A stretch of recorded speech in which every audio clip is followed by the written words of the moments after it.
Field season is arriving once again, a time for you as wilderness, rivers, and trail stewards to refresh your skills and learn new techniques to address field-based scenarios and challenges. Welcome to the second annual National Wilderness Skills Institute, a training experience developed and produced this week for you. While we're returning to the field to apply new and polished skills with our teams and partners, you'll be able to harness a previously unimaginable breadth of perspectives and wisdom that we can now rely upon through the vehicle of online learning. We have adjusted how, when, and where we grow team strength, affect change, and otherwise ply our trade to support the health and sustained stewardship of our shared public lands, including wilderness and wild and scenic rivers. To honor the success of our inaugural National Wilderness Skills Institute, we have revisited material and messaging that supports our standards and is therefore worth repeating and represents baseline information for early career seasonal field staff. Expertise just doesn't show up on demand. We've discovered a new training normal, born out of the pandemic, fed by technology, creativity, and commitment. While field skills cannot be replicated in 2 dimensions, this virtual connection can help dust off the protocols that support them, explain their evolution and the strategy behind their priority, and suggest improvements that will be explained and illustrated when you head to the field. No other training this year will provide the wisdom, skills, tips, and tricks from experts in the tracks that we offer for your learning convenience. Traditional skills, wild and scenic rivers, visitor use management, Wilderness 1 and Wilderness 2. We will once again meet and share thoughts with new field staff, career veterans, and topic matter experts. Please plan to ask questions and challenge yourself to challenge instructors to share their expertise fully so that you can leave the week with as many tools as possible in your wilderness and wild and scenic rivers toolkit. We've applied some creativity to the material we'll be sharing so that the workshops are both worthwhile and fun. Get ready to turn your webcams on from time to time to minimize the lure of multitasking and also to honor the time that's been invested by your presenters and your facilitators. Don't be shy to use the chat and maybe even an emoji or 2. We have learned how else we can teach, share, and learn from each other as fellow leaders in a community of practice, as colleagues and as contributors to a body of knowledge that will be shareable for years to come. Thank you for taking the time to grow as a professional this week. Welcome. Welcome. Welcome. Welcome.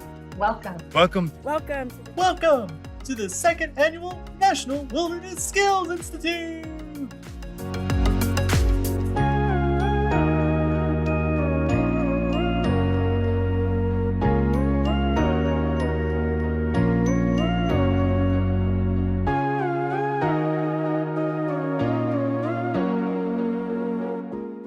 On behalf of the National Wilderness Skills Institute core team, welcome.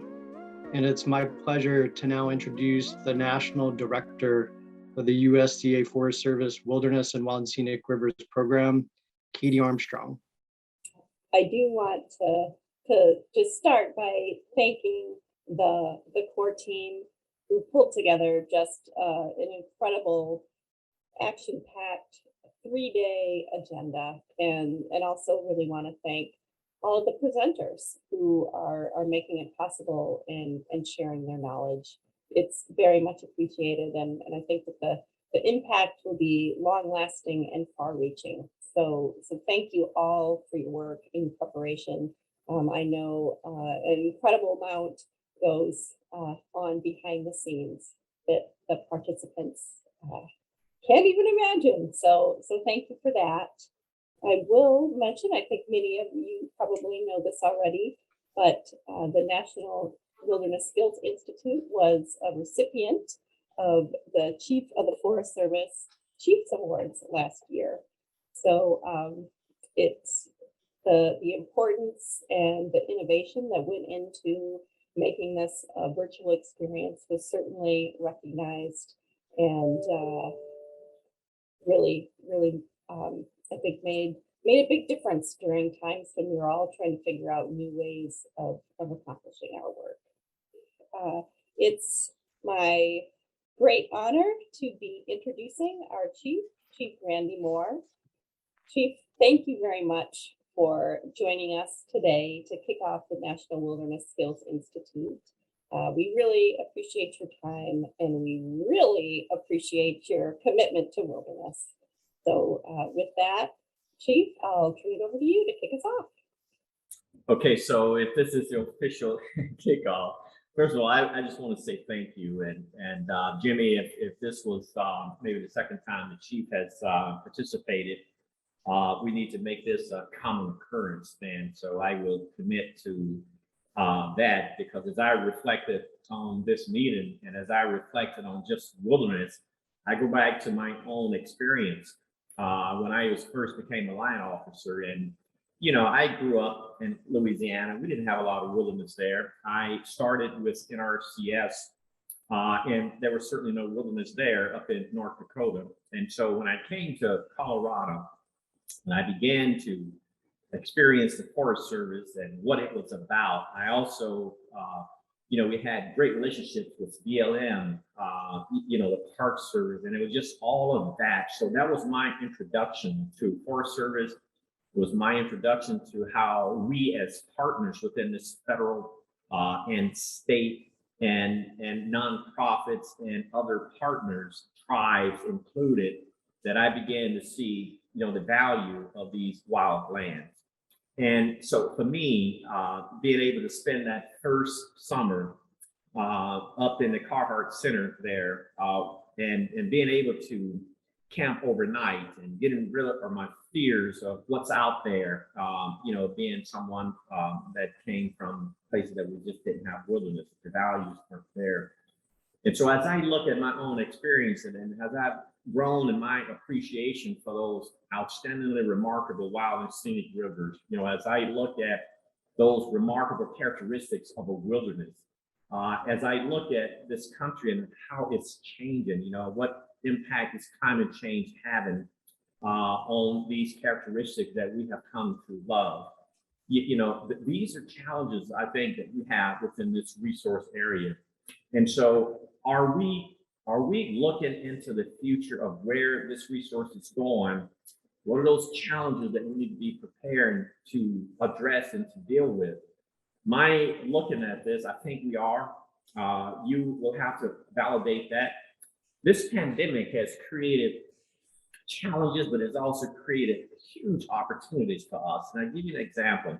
You know, as I was looking at recreation in general and how it has impacted how we manage the land, how we view the land, there are some tremendous opportunities here. We had an additional almost 19 million visitors to the National Forest last year than the year before when we had the pandemic. A lot of those new visitors do not have those same characteristics that we have all come to know and love. In fact, it's brand new. It takes me back to when I first joined the Forest Service and when I had no appreciation of this resource.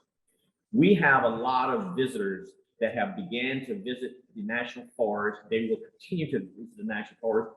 They will not have the same level of appreciation as what we have.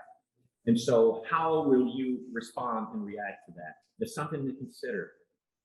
Because as you know, this America's land, and as we have the American people, as well as people all over the world come and visit, how are we taking into consideration the different levels of appreciation that we have for this really valuable resource? And so I just want to encourage us to continue to appreciate this resource that we're responsible for managing. I want to say thank you all for having this type of technical training and meeting. I really appreciate the flexibility of having this kind of a virtual look since we can't always be present. It's good to see how we are progressing through the pandemic, but how we are making something that used to be unusual, usual. So thank you all. I also want to just take this time to say to all of our partners, thank you.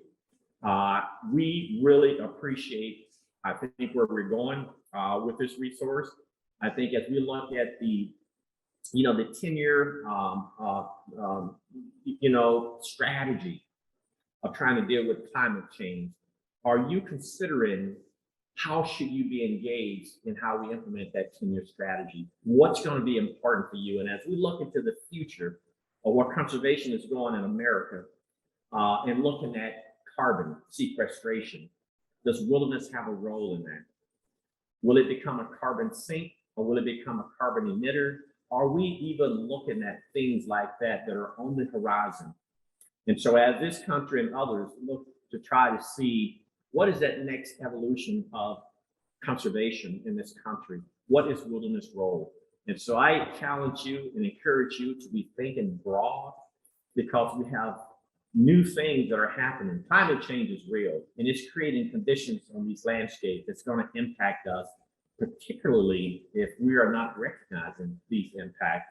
And where should we go to really just foster that continued approach and that foster that continued appreciation for what this resource provides? Because not everyone is where you are, not everyone is where we are. So how do we get them to have a level of appreciation for this resource so that it can be protected on into the future? There's a role. You know, we're finding now where doctors are writing prescriptions to take a walk in the woods, to take a walk in the wilderness, to take a float on the wild and scenic rivers. These resources are being used, and they are being referred to in ways that we couldn't have envisioned 20 years ago. This is where we're going. What is our position? What is our collective position, and how we foster the American people to really enjoy this so that it's preserved for future generations? So with that, I won't take a lot of time, but I got to tell you how much I appreciate you all having this kind of a meeting. And I really mean that, because until I went and visited the Carhart, I did not have a level of appreciation for wilderness, wild and scenic rivers. And that was really the beginning of my journey as a line officer. But even aside from being a line officer, just a regular user of these resources, you won't believe the impact that you have on people for life. And so I just want to point that out, tell you to continue to care for this resource. It matters. It makes a big difference in how we grow as a country. So again, thank you, Katie. Thank you for the invitation to be here, and thank you all.